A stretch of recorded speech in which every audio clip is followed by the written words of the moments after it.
Hello and welcome to Tipsy Tolstoy, Russian literature for the inebriated. I'm Matt Gerasimovich, PhD student in Russian Lit. This week, I installed my own chandelier. It's a very cool chandelier. Matt sent me photos. It's Thank very you. aesthetic. It complements your bar cart. There's a continuity between the two. I really see it. Thank you. I picked it up myself. Well, with my girlfriend's help. And I'm Cameron Lalana.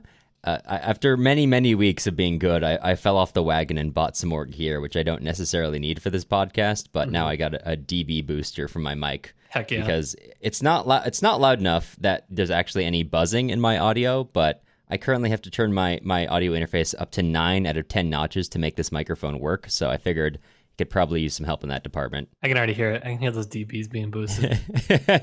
This is a podcast where me and my good pal Cameron get to unwind from our week with some Russian literature and a drink or two.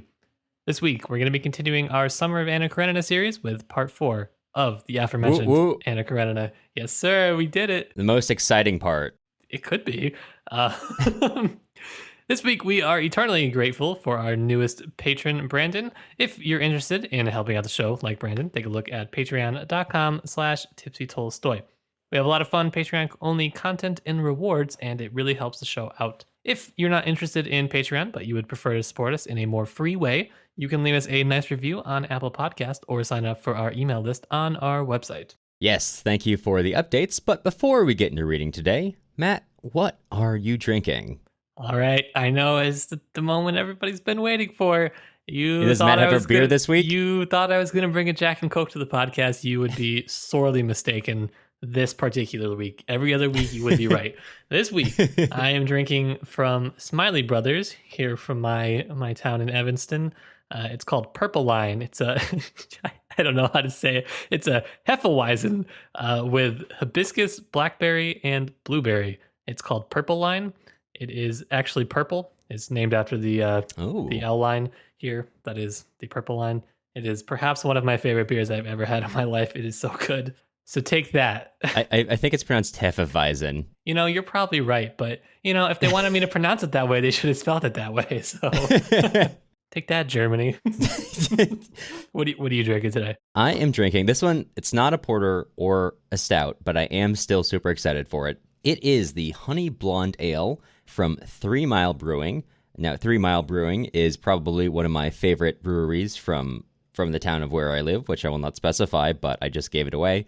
I was actually just at this brewery the other night, a few nights ago, enjoying this out on the street. And every time I go to this place, I always pick up some Honey Blonde Ale. So I'm excited to have a beer which is both very good and also one I actually just really enjoy when I go out myself on the podcast. It's a very easy drinking ale. Nice and light and very sweet. Well, not very, mildly sweet, but enough. All right, well, look at us go. Just a couple pros drinking some beers. Just some boys drinking some local brews. Just some local brew boys. That should be the name of our podcast once we pivot. Yeah, it is going to be. And we're going to be pivoting very soon to probably becoming a local beer podcast. Well, speaking of boys drinking local brews, part 4 of Anna Karenina. Speaking of the opposite of that, so I gotta be honest with you, Matt.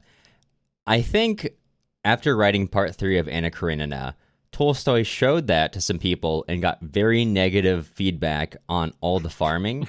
And then he got really mad at all of his editors and said, "You think farming is boring? Oh, I will show you how boring I can write." And then he wrote an entire part about Alexei Karenin and his committees. This is how I know no one's ever actually read the entire book of Anna Karenina, because nobody that I talk to complains about Karenin. So my theory is actually that you're right, and people get so bored reading the Levin stuff that they skip over this part almost entirely. That's why we never hear about it. All we hear about is light and shadow. Well. Here's the shadow, committees. What about Karenin's legislation? What about it? We have to hear about how his review of the native populations of maybe Siberia how it's doing. How is it doing? Well, we won't know. Not good. Yeah, not good. But you wouldn't know that if you skip this part, like we believe a lot of people have. Mm-hmm. Almost certain. You listener there, I know you're guilty of this. So, as we've alluded to, part 4 opens up on the new, let's call it the new norm of the Karenin household. The new normal. Which is the new... Yeah, the new normal of the Karenin household. Currently, the Karenins are still living together. Anna is still seeing Vronsky, but she is just not seeing Vronsky in her house, which Tolstoy notes is a proposition of misery for all three. Alexei hoped that, quote, this passion would pass, as everything does pass, that everyone would forget about it, and that his name would remain unsullied. So he's dealing with this in top-tier emotional ways. I do hate to be this guy, but I feel like everyone loves to judge Karenin. However, I would say most of us solve our problems. Maybe not this kind of problem, but in this exact same way. Just, it'll blow over. It'll be fine. just leave it. It'll get better. That is actually very fair. Yeah. That is a very biting criticism of me as a person, and I accept it. But yes, so we rejoin them. They're going about their daily life, and as we drop into the action, Vronsky is currently showing around a foreign prince. And this foreign prince has been all over the world and seen all kinds of things and just kills a lot of things wherever he goes. Animals, not people, although I think you could read in between the lines and say maybe he kills people in certain places too, but sure. It's not said explicitly. He did kill 200 pheasants in England for a bet, which I would like to know how that came about. I don't even know what kind of boasting leads into, I bet you can't kill 200 animals, to which the other person responds, bet, and gets their gun. But hey, it's England. Who knows? After this dignitary leaves, Vronsky is just tired. And Anna sends him a message and says, hey, I know the one rule we have is that you don't come over here, but Karenin's going to committee tonight. Come over. And Vronsky is like, recognizing that he and the prince are somewhat the same, even though he hates the prince, says, bet. But before he goes, he falls asleep and dreams about an old peasant speaking in French, which, yeah, quite the nightmare.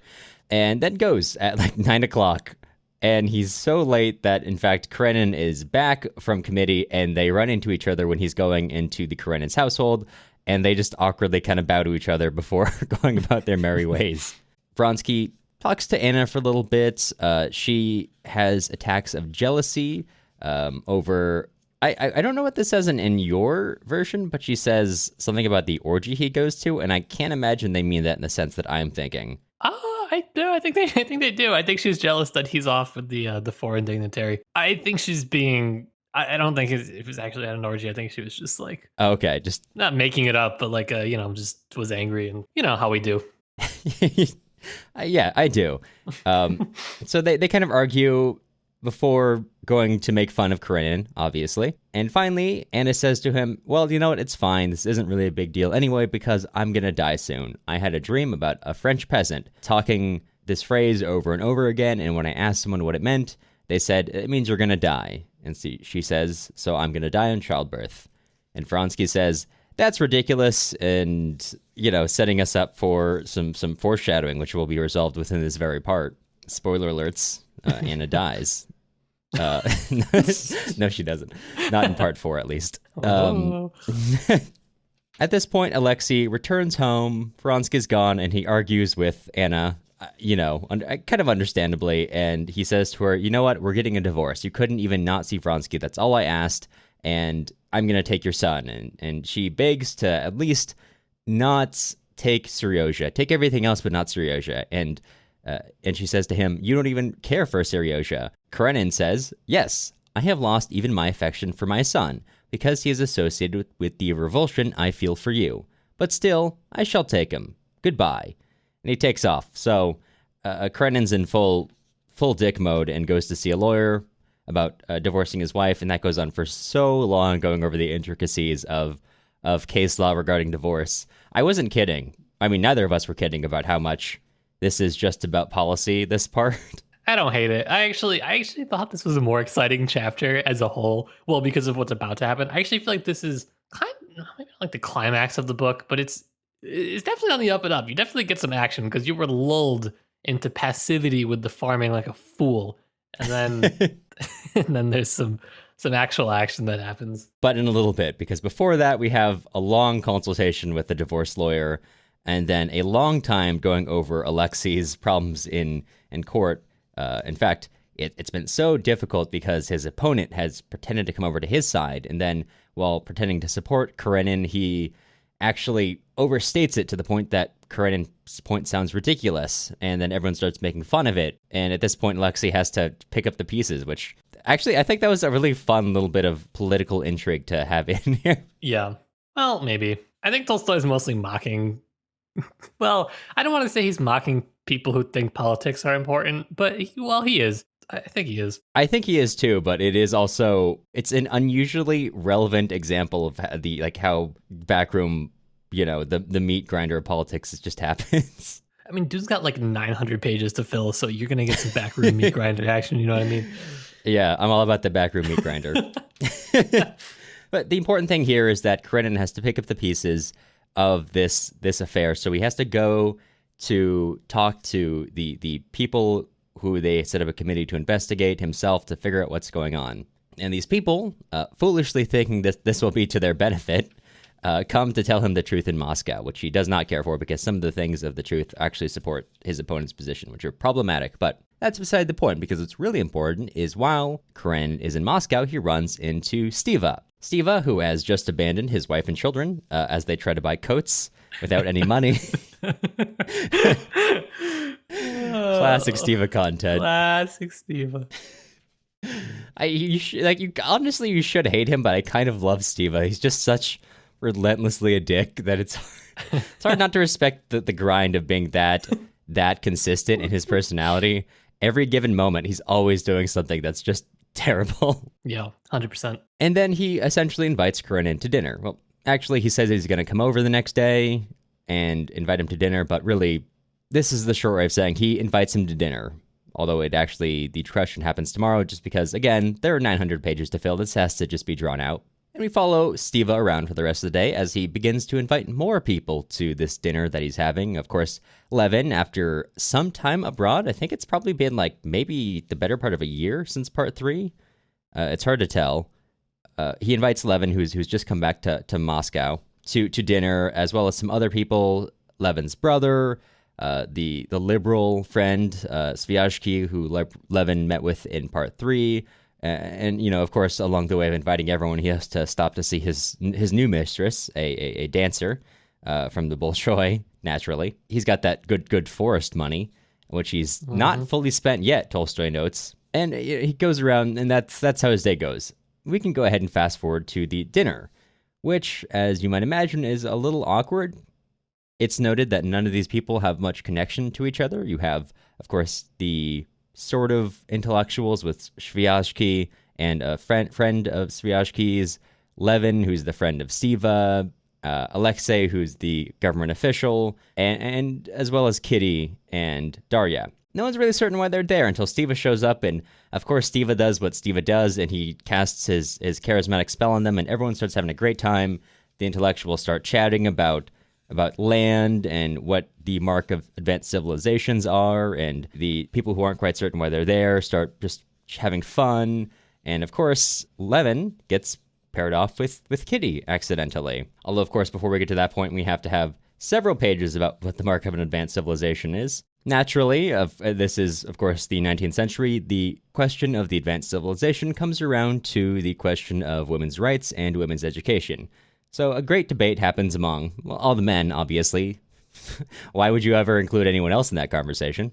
To which Levin is trying to get involved until Kitty says something, and then he immediately backs down and is like, yeah, Kitty's right.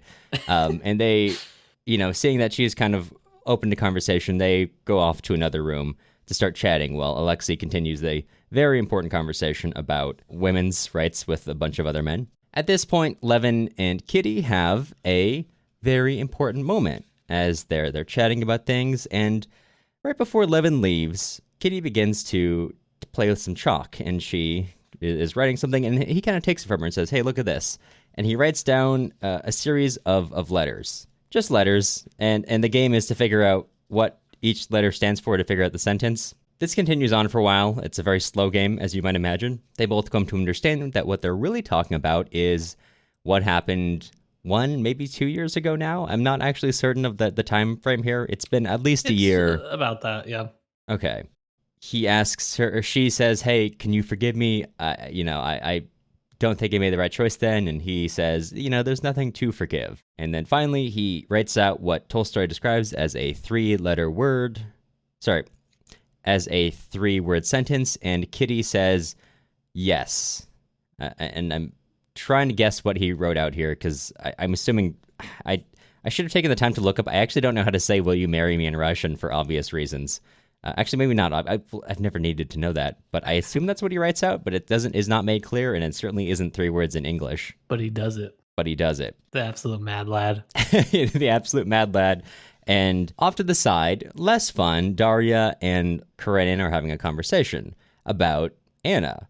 Anna, of course, is a hot topic at this point, and Karenin discloses his desire to divorce Anna to Darya. Darya predictably reacts with horror. She loves Anna. Anna couldn't possibly have done this until Karenin says, "No, she definitely did, and this is the only thing I can do." And Darya says, "Hey, when I was in the same place you were, when Stiva, I found out, was cheating on me relentlessly at that point, I felt like I couldn't come back to this marriage, but Anna convinced me to come back, and maybe you should extend her the same grace." And Karenin says, "LOL, no," and leaves. I don't really know if this is supported in the text, so I don't really know how much value this comment is. But part of the reason I think that she can't convince Karenin is in one part because Karenin's not really convincible at this point, but also in a second part because I don't really think she believes what she's saying.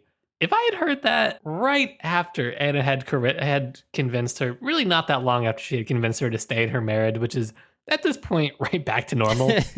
Yeah. That's got to not feel great. No. I would fully believe that, though. I'm actually kind of behind that interpretation of events. All right. Yes, sir. We did it. We did it. We came to an agreement finally on something. Yeah, I mean, Anna's kind of like a parallel plot line to that, like a what if sort of situation. Yeah. Well, we'll get to talk about it later in the book. Yeah, we'll examine it more. Wink, wink. So from here on out, Levin is just over the moon. And at one point during the party, he says something bad about one of the other attendees. And Kitty says, "Hey, don't say anything bad about him. He may be kind of a bore, but he's a really good dude." When Darya's kids had, I saw her only referred to as Darya in this. Dolly, thank you. When Dolly's kids had scarlet fever, he came over to hang out with us and saw that we needed help, and he just stayed for 3 weeks, which, God, good to be Russian royalty or whatever this guy is who can just... Dude, I would hate if someone came to visit me and then stayed for 3 weeks. That is the worst case scenario. Well, yeah, but what if you had like 5 kids with scarlet fever and Steve-O wasn't helping you at all? Yeah, I mean, that's fair. Also, if I had a giant house... Yeah. And not 1,000 square feet, maybe that would be okay. Yeah, that probably makes a huge difference. Alas. Not living in 3 rooms. Subscribe to our Patreon so I can become nobility and buy a Russian literature mansion. Subscribe so we can work on getting Matt knighted. I don't think they have any comparable system in Russian anymore. But I still want the mansion. That's fair. Well, subscribe so we can do a revolution in Russia, reinstate the monarchy, and Matt can become a local landlord in Petersburg.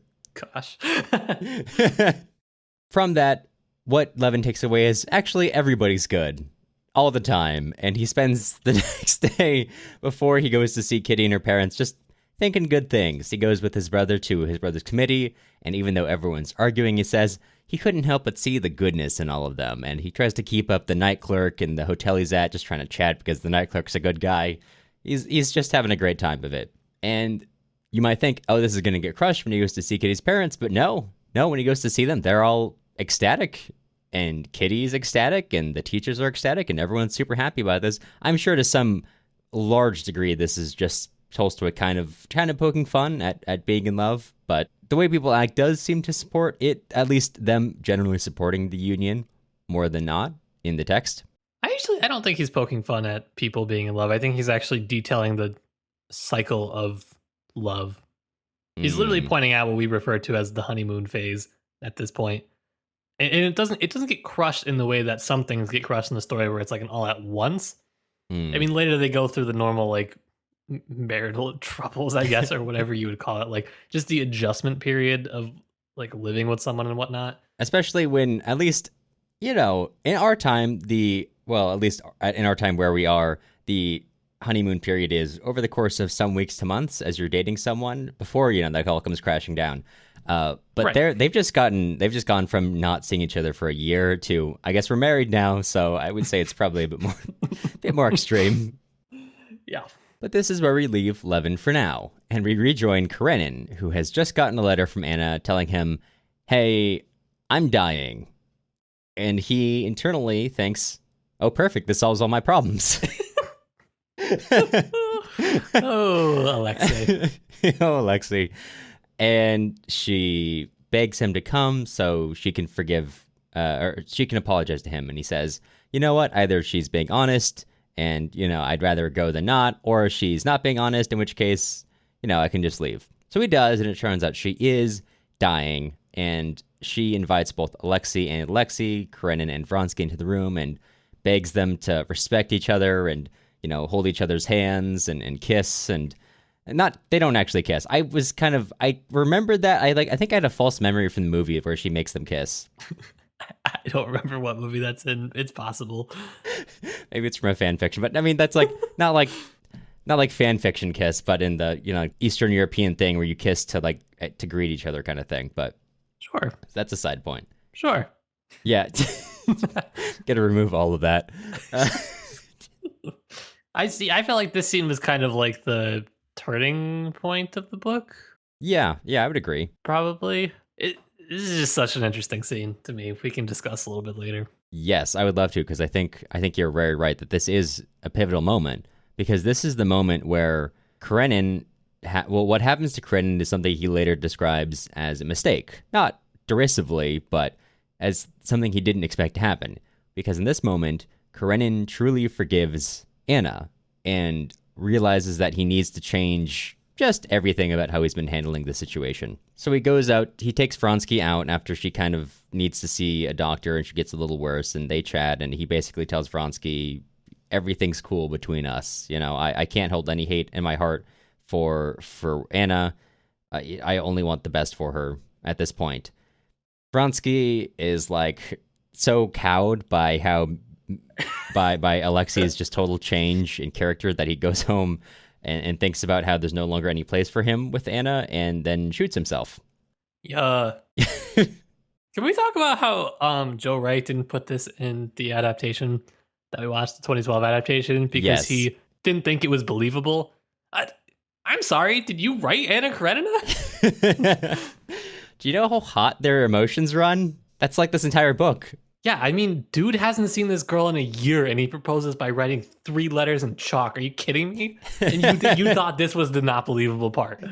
Well, no. What Joe Wright did instead in the movie is that he makes them do that same game, but with blocks, which is far less believable. Joe Wright, come on this podcast so we can discuss, please. Joe Wright, come fight us in a parking lot. One or the other. Well. But yes, although Vronsky shoots himself in the heart and he misses, and even through the utter incompetence of one of the servants who takes a full hour finding a doctor, which I guess, for the time period it makes sense, but he just freaks out, it's noted, and leaves him bleeding there for half an hour. So frankly shocking that Vronsky survives. Maybe that's the unbelievable part, that you could shoot yourself in the heart and be left alone for a half hour to bleed out and then get treatment by a Russian doctor in the 1880s and still survive. It's possible, apparently. Apparently. And as the scene kind of draws to a close, Karenin takes care of Anna's affairs. He takes care of Seryozha, who he's suddenly found a newfound love for. He takes care of Anna's daughter, who is also named Anna, and he just absolutely falls in love with this child. And he even notes that this period, he knows that it can't last forever. And in fact, he feels the real life strains kind of threatening to push themselves back onto him, but he just feels so different and so much better taking care of everyone that he resists going back. But of course, the world comes in anyway. Eventually, Stiva shows up to play kind of almost a parallel role that Anna played. Well, actually, kind of an opposite role that Anna played at the beginning of the book between Stiva and Dolly. And he's there to help Anna, as she has now actually gotten past her sickness and seems to it's probably she's going to live, which puts everyone in kind of an awkward spot. Because they were all really expecting it. And now no one knows what to do. Yeah, oops. Karenin is now And like, that's what we call a real light and shadow moment, I tell you. Karenin now just feels terrible for how he acted before and hoping that she would die. Vronsky is confused about what he should do, and he gets offered a promotion to Tashkent, and he's like, do I take it this time? I turned it down. Maybe I should just go and leave him behind. And Anna is like, well, just like incoherent screaming, what do I do? And Stiva shows up to solve it the Stiva way and basically tells Karenin was like, hey, Anna, whatever you want, it's totally cool. I will support you in it. Stiva is like, what if that was divorce? And Karenin thinks, I'm going to expose her to just a lot of difficulties if I do that, but, you're her brother, I guess. And he offers it to Anna, but Vronsky, upon returning, says, hey, let's go to Italy after he recovers, and she says yes. And she and Vronsky leave Seryozha and Anna with Karenin, and they turn down his offer of a divorce, leaving everyone in kind of a limbo, despite Stiva's admirable job at trying to get his brother-in-law to divorce his sister. Admirable in air quotes. Even he walks into that room thinking maybe this is the wrong call for me to make. But that is part 4 of Anna Karenina. A lot of committee stuff, which I actually think is kind of fun. And, well, actually, some of the most important things of the book. It's real light and shadow of themes to have in a part. Real light and shadow. That's what I always say. That's what you got to expect when you come to Anna Karenina. You're going to see how life is really made. But yes, Matt, when we talked about this beforehand, you expressed to me that you think that this, and you've also expressed it in the podcast today, this is one of the most important parts of Anna Karenina as a whole. Can you elaborate on that? I can a little bit, because I only have a little bit of time. I feel like this is probably one that I know like several people in my department that have worked or are currently working on this particular scene from this book. Like, it's probably one of the most memorable ones. Having read the book, trying to parse like what is happening in the scene. And it really kind of depends on how you view Anna, how you view Karenin, how you view what Tolstoy is trying to do. I have my own particular interpretation, but honestly, there are like multiple valid ones. I mean, I'm not going to tell you that mine's the right one. It is, but I'm not going to tell you that. So there's literally so many angles to approach it from. But the first one is, I think, Karenin's forgiveness. Tolstoy is playing with this general theme of forgiveness that runs through the whole book. Forgiveness, vengeance, these are major themes for this work. Hence the epigraph, vengeance is mine, I will repay. Kind of sets you up to know there's going to be this sort of dichotomy throughout this between vengeance and forgiveness. But why does Karenin forgive? Does he really forgive? What's the deal with Karenin? And a lot of people have written on it. Some people think that he actually does experience this true moment of Christian forgiveness. Some people believe, everyone's being genuine in this moment. Anna's being really, genuine. This being closer to death is bringing them all together.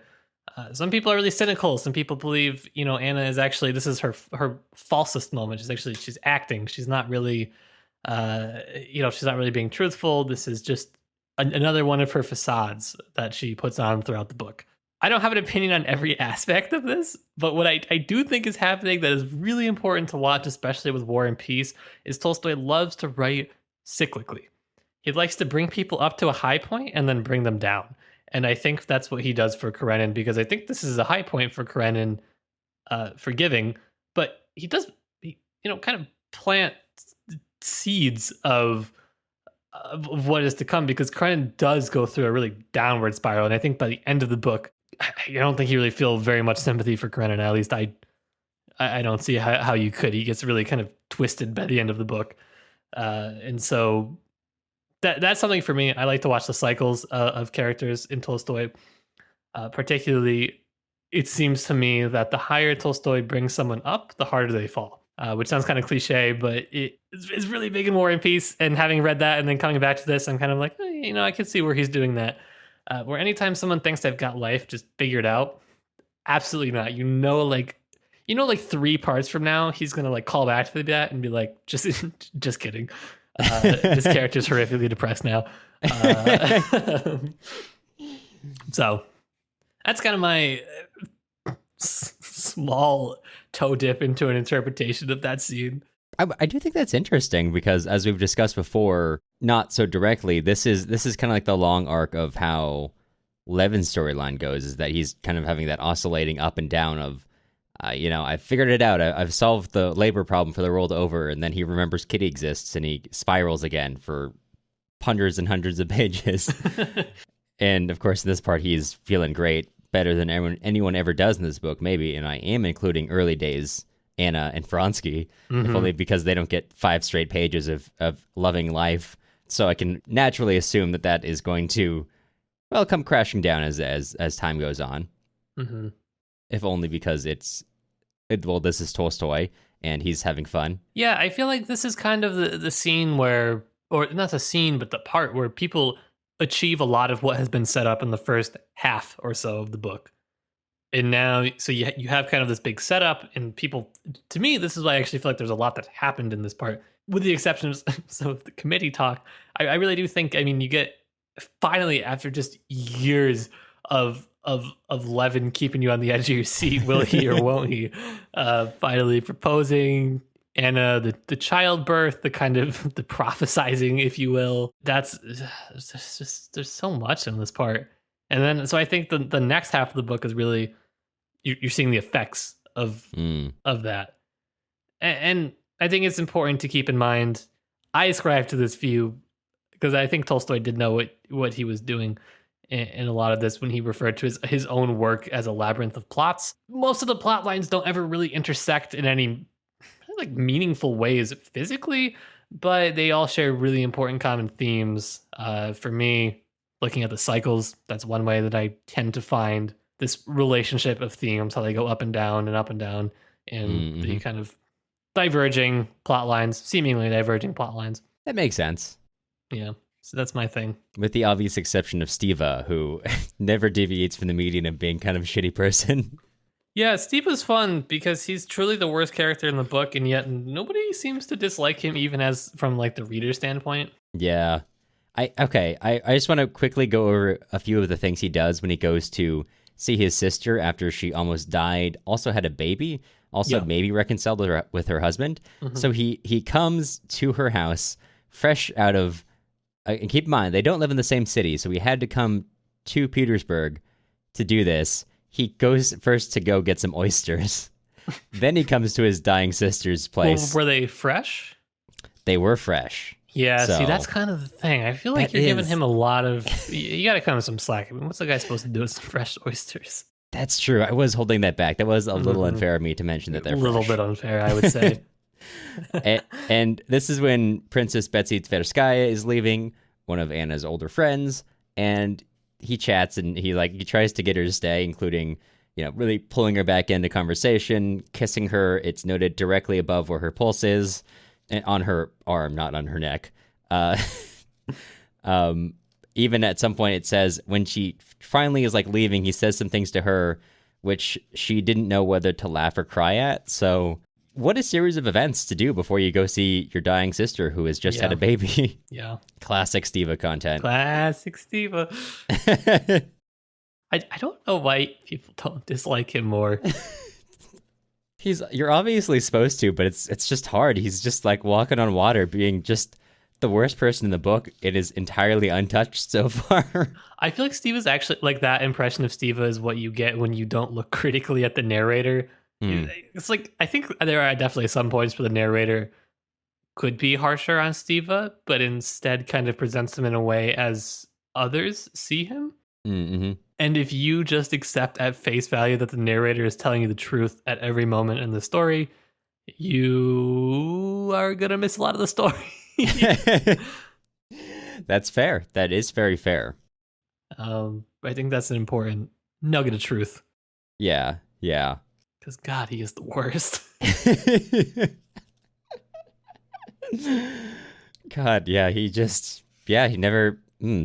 The only moment of self-awareness I think he has had so far, maybe ever will had, is the part where he goes to get Karenin to divorce Anna, and he just has an inkling that maybe this is the wrong thing, which I guess Karenin realizes once he kind of goes over all the ways that she will be exposed legally and will be kind of left a little bit destitute by not having ties to him due to if they go through this divorce and what that means for her.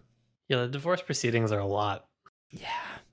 So I feel like you missed the most important autobiographical nugget of the whole story. The funniest one, the best one, is the journals. The moment you said that, I remembered what I left out of the summary. Mm-hmm. After Levin, this is after he proposes, right? After Kitty's the next accepted. Day. Mm-hmm. Yeah, he brings over the journals that he's been keeping so that she can read them in full disclosure and know what she's getting into, which is something Tolstoy did with his own wife. And the journals basically detail all the sex that he's had. And well, they detail a lot of things, but that includes all the sex that he's had prior to marriage. And Kitty acts in a similar way to his own wife, which is upset, but I guess forgiving enough to get married. I mean, I don't know what else you're going to do if you're Kitty at this point. You're in too deep. You're in too deep, yeah. It's kind of like what Dolly pointed out in part 3, that you're kind of at the mercy of whoever proposes to you, who your parents approve of, and standing seems good enough that, you know, they're not going to financially ruin you and leave you destitute in your later years. Yeah. So he doesn't seem like he's going to leave her destitute, but he did just give her a bunch of journals detailing all the sex in his life, which is not a good sign, I will say. Mm-hmm. Mm-hmm. Well, that was my... I don't know if that was important, but I thought that was funny. I don't know if it's important either, but it is extremely, extremely funny. Mm-hmm. Because I feel like sometimes you see things and you're like, wow, that was a really weird detail to include. And you're like, oh my gosh, that was something Tolstoy himself did. And it really feels like something that he had to include because Levin is his character avatar, because for Levin, that's so out of character. I guess we don't see his student days, but the whole way he's been set up so far, this detail is just so out of character. It makes so much more sense when you realize Levin is Tolstoy avatar. Tolstoy did this, so obviously Levin has to do this now. That's right.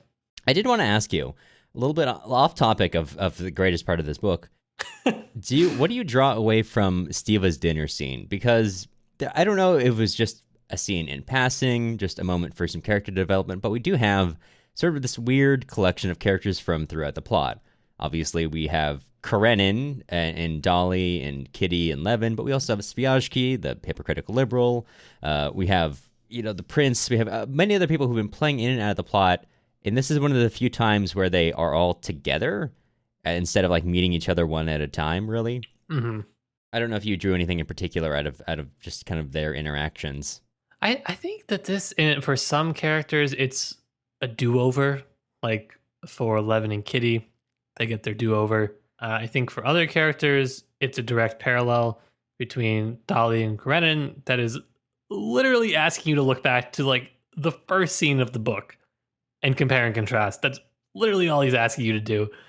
It's such an important thing to consider, especially going forward, kind of what makes a happy marriage and what doesn't. And, well, we'll see if that question's really ever answered. I don't know that I think it is. I think Tolstoy thinks he's got to figure it out, but we'll right. see. Tolstoy thinks he's got a lot of things figured out. Right. I also want to point out that at some point, Steva just pauses the party to feel up Levin. He just like grabs his arms, and it goes on for a little while about how muscular Levin is. And he just yells, "What biceps? A great Samson."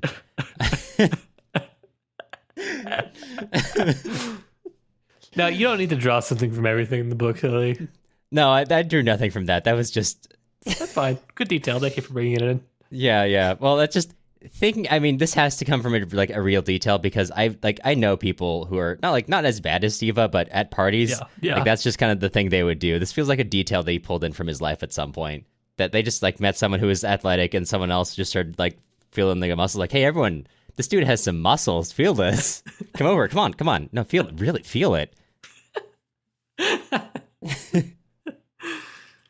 Yeah. Unfortunately. Yeah. No, well, that actually kind of leads into the plot where Alexei Karenin says, "Oh, well, I guess you need a great strength to kill a bear," because also, side note, Levin kills a bear at some point. Surprise. And then Levin, quite, never one to take a compliment, says, "Not at all. On the contrary, a child can kill a bear, which I don't think is true. But that comment leads into Kitty trying to talking about him about the bear thing, which leads into their conversation. But you can just tell this man's about to make a great father. No, go on, kill the bear.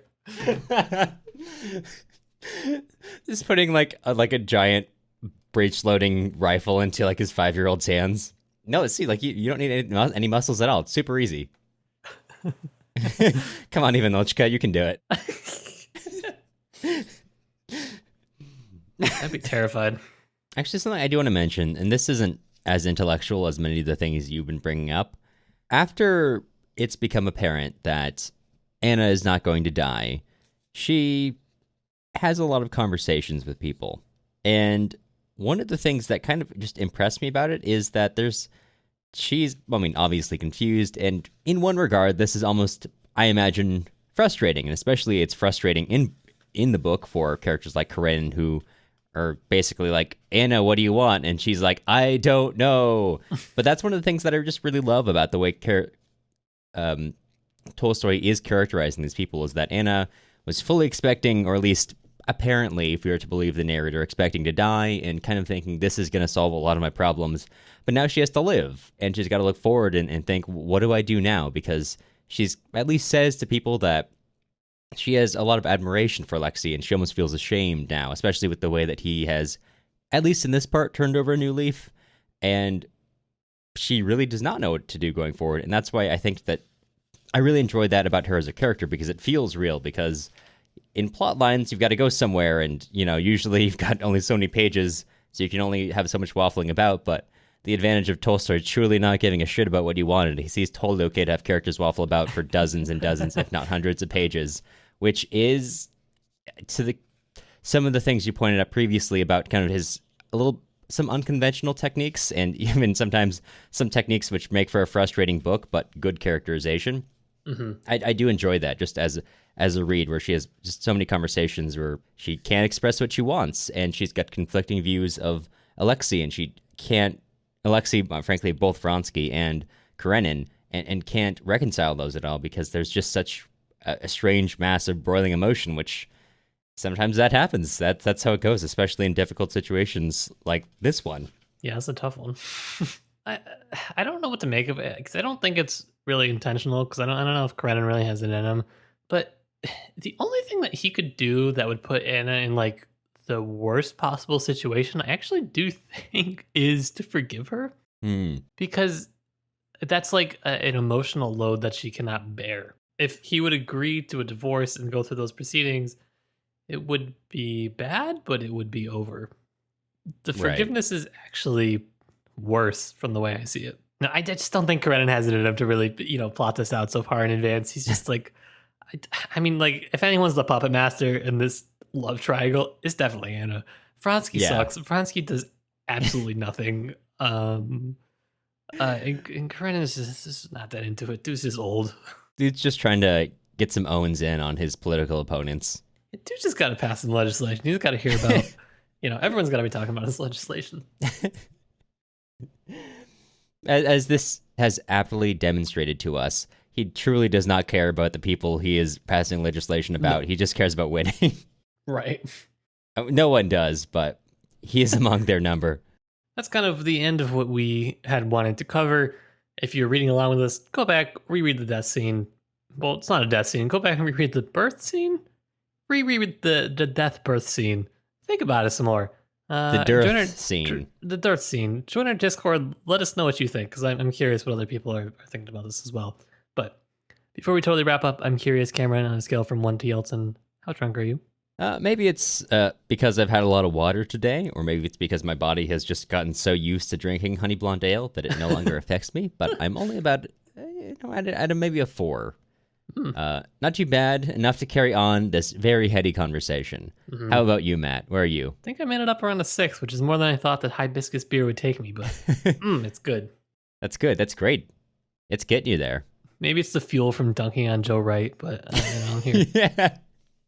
We're still running off the high of inviting Joe Wright to fight us.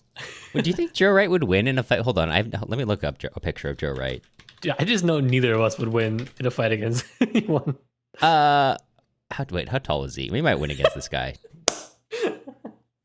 Why is this not Wikipedia information? That's very important for people who want to fight him. Tweet him. Okay, well, I don't know how tall he is, so I don't know if we have any advantages over him, because we're both kind of tall and lanky. Mm-hmm. Oh, IMDb is coming through 5'9". We could do it. I think it's possible. He doesn't look that jacked, but it could be hidden by the jacket. I don't know. Okay. We'll see how that develops over the course of our podcast. Join our Discord. Let us know who would win. Yes. Well, that having all been said, maybe I need to bump myself up like 2 more points. That having all been said, what are we reading next week, Matt? Next week, we're going to be reading some selections from One Soldier's War by Arkady Babchenko. It's going to be a depressing one, I'm pretty sure. So it is. Strap in. I'm super excited to talk about that. That was probably one of the first really influential books in my life. So right. I am very excited to cover it. Okay. Well, before we let you go, we want to extend a sincere thank you to all of our current patrons. We got so many now. We got Jeff, Janice, Anne, Emily, Jesse, Madeline, Alex, Daniel, Irini, Paige, Darren, Larkin, Lou, Brandon, Gary, Daniel, Jack, Alex, and Roland. Podcasting isn't free, and grad school doesn't pay very well. So if you're interested in joining with our current patrons to keep the show running, take a look at patreon.com/tipsytolstoy. The music used in this episode was Soviet March by Toasted Tomatoes. You can find more of their stuff on toastedtomatoes.bandcamp.com and also on YouTube under the same username. If you're looking for other places to find us, you can also follow us on Instagram at Tipsy Tolstoy Podcast or join our email list on our website, tipsytolstoy.com. You'll hear from us again soon.